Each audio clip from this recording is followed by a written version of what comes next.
ഈ മനോഹരമായ ദിവസം എനിക്ക് നിങ്ങളുടെ അടുത്ത് കടന്നു വരുവാനും എൻ്റെ പ്രിയ പ്രേക്ഷകരുമായും ജനങ്ങളുമായും മാതാപിതാക്കളുമായും അല്പസമയം സംസാരിക്കുവാനും സർവശക്തനായ ദൈവം ഇടവരുത്തിയ ദൈവത്തിൻ്റെ സ്തുതി സ്തോത്രയാഗങ്ങൾ അർപ്പിച്ചുകൊണ്ട് ഞാൻ എൻ്റെ കർത്തവ്യത്തിലേക്ക് കടന്നുകൊള്ളട്ടെ.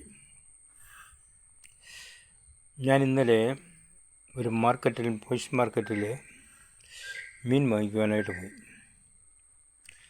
തീ പിടിച്ച വിലയാണ് മത്സ്യത്തിന്, ഭയങ്കര വില. ഒരാൾ ഇങ്ങോട്ട് വന്നു, കാറങ്ങോട്ട് ഇട്ടു. അഴിമീൻ 1 കിലോ 650 രൂപ, ചെറുമീൻ 1 കിലോ. വില ചോദിക്കുന്നില്ല, പെട്ടെന്ന് വാങ്ങിച്ചു, പൈസ കൊടുത്തു. ചേഞ്ച് ഒരു 50 രൂപ കുറവുണ്ട്. അവിടെ കിടക്കട്ടെ, പിന്നെ വരുമ്പോൾ വാങ്ങിച്ചോളാം എന്ന് പറഞ്ഞ ആ മനുഷ്യൻ പോയി. അതിനടുത്തൊരു മനുഷ്യൻ രാവിലെ 10 മണി തൊട്ട് ഇപ്പം 11:30 11 മണി വരെ ഈ മനുഷ്യൻ അവിടെ നിൽക്കുക. കാരണം ഒരു ശകലം മീൻ വാങ്ങിക്കണം. മീനില്ലാതെ അദ്ദേഹത്തിന് ജീവിക്കുവാനായിട്ട്, ആഹാരം കഴിക്കാനായിട്ട് പ്രയാസമാണ്. അതൊരു മീനിൻ്റെ തലയെങ്കിലും കിട്ടി അതുകൊണ്ടൊന്ന് കറി വെച്ച് കൂട്ടാം എന്നുള്ള ചിന്തയോടുകൂടി അദ്ദേഹം നിൽക്കുകയാണ്. അദ്ദേഹത്തിന് വാങ്ങിക്കാൻ കഴിയുന്നില്ല. അത്രമാത്രം സാധനങ്ങളുടെ വില ഉയർന്നുകൊണ്ടേയിരിക്കുന്നു.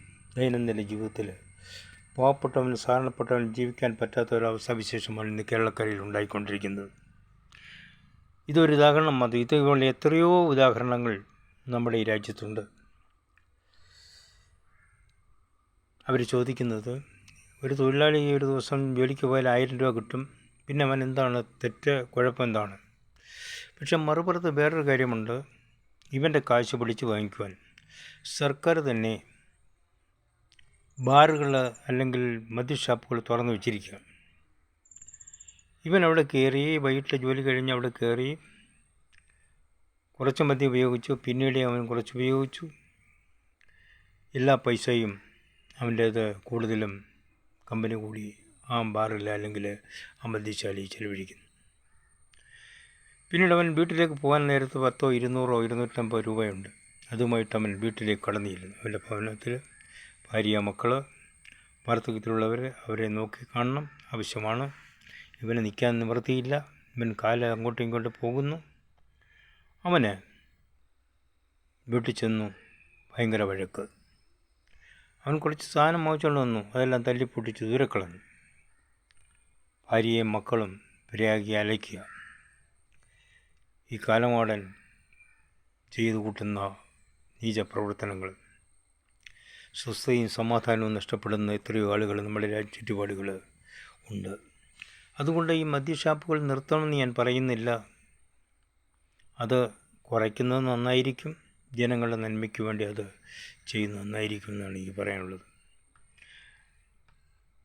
അതുമാത്രമല്ല, ശാന്തിയും സമാധാനവും ഭവനങ്ങളിലെ, കുടുംബങ്ങളിലെ, രാജ്യങ്ങളിൽ, നമ്മുടെ വാർഡുകളിലൊക്കെ ഉണ്ടാകണമെങ്കിൽ ഈ മദ്യത്തിൻ്റെ വിൽപ്പന കുറയ്ക്കണം, ജനങ്ങളെ ബോധവാന്മാരാക്കണം.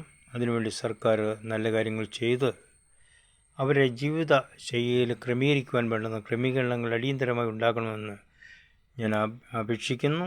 അതിന് സർക്കാരുകളും ത്രിതല പഞ്ചായത്തുകളും ഗവൺമെൻറ് ഉദ്യോഗസ്ഥന്മാരും പോലീസ് ഓഫീസേഴ്സും ഉദ്യോഗസ്ഥന്മാരും സാമൂഹ്യ സാംസ്കാരിക നേതാക്കന്മാരും മുൻകൈയെടുത്ത് പ്രവർത്തിക്കണം. അവർ തന്നെ ഇത് മദ്യം ഉപയോഗിക്കാൻ തുടങ്ങി അവരുടെ ഭവനത്തിൽ അക്രമങ്ങൾ നടത്തിയാൽ എന്താണ് അവസ്ഥ? അതുകൊണ്ട് അവരെയും ബോധവൽക്കരിക്കേണ്ടത് അത്യാവശ്യമാണ്. മൊത്തത്തിലൊരു ബോധവൽക്കരണം നടത്തി ഇതിൽ നിന്ന് മനുഷ്യനെ ഈ അക്രമ സ്വഭാവങ്ങളിൽ നിന്നൊക്കെ വിടുവിച്ച് രക്ഷിക്കുവാനായിട്ട് നമുക്ക് പ്രാർത്ഥിക്കാം, ഒത്തൊരുമിക്ക് പ്രവർത്തിക്കാം. നല്ല നാളേക്കായി കാത്തിരിക്കാം. ഈശ്വരൻ നമ്മളെ കടാക്ഷിക്കട്ടെ. എൻ്റെ പേര് ബേബി മലച്ചൻ, ഞാൻ സാമൂഹ്യ പ്രവർത്തകൻ. Thank you very much.